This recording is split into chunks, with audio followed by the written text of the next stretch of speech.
بسم اللہ الرحمن الرحیم۔ اسلامی تاریخ۔ حضرت آدم علیہ نبینا علیہ صلاۃ والسلام۔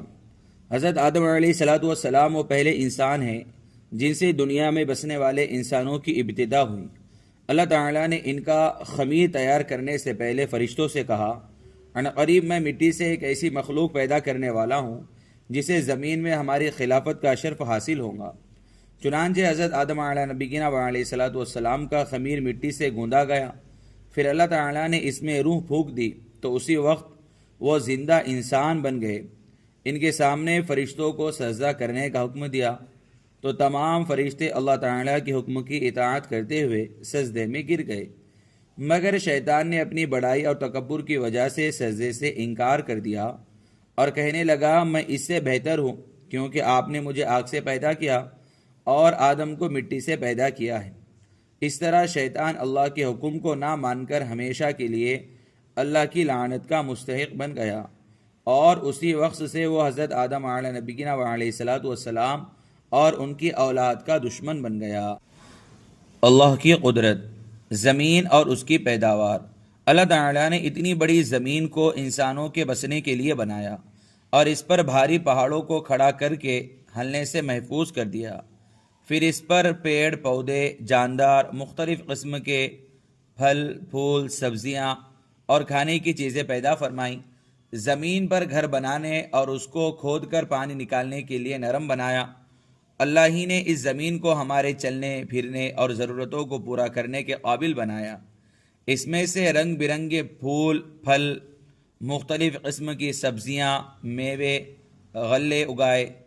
غرض یہ کہ زمین ایک ہے، لیکن اللہ تعالیٰ کی قدرت کا کرشمہ ہے کہ ایک ہی زمین سے انسانوں اور حیوانوں کی مختلف ضروریات کو پورا کیا۔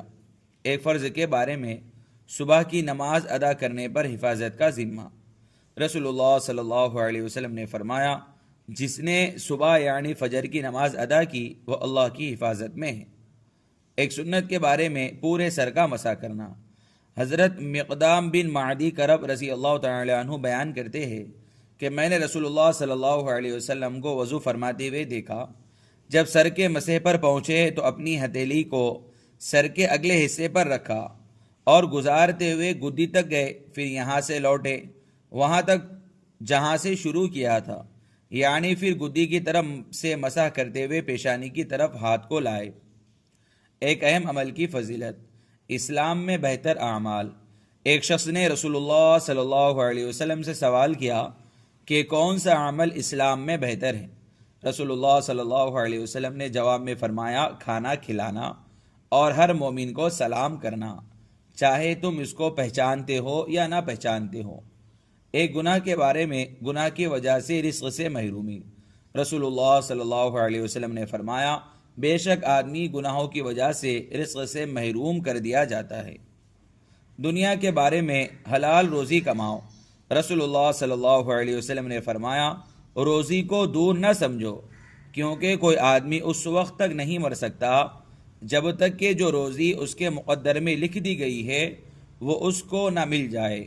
لہٰذا روزی حاصل کرنے میں بہتر طریقہ اختیار کرو، حلال روزی کماؤ اور حرام کو چھوڑ دو۔ آخرت کے بارے میں، جہنم میں ہمیشہ کا عذاب۔ قرآن میں اللہ تعالیٰ فرماتا ہے، بلا شبہ جن لوگوں نے ہماری آیات و احکام کا انکار کیا، عنقریب ہم ان کو ایک سخت آگ میں داخل کریں گے۔ وہاں ان کی مسلسل یہ حالت ہوگی کہ جب ایک دفعہ ان کی کھال جہنم میں جھلس جائیں گی تو ہم پہلی کھال کی جگہ فوراً دوسری نئی کھال پیدا کریں گے تاکہ یہ لوگ عذاب کا مزہ چکھتے رہے۔ طب نبوی سے علاج، بیماری سے بچنے کی تدبیر۔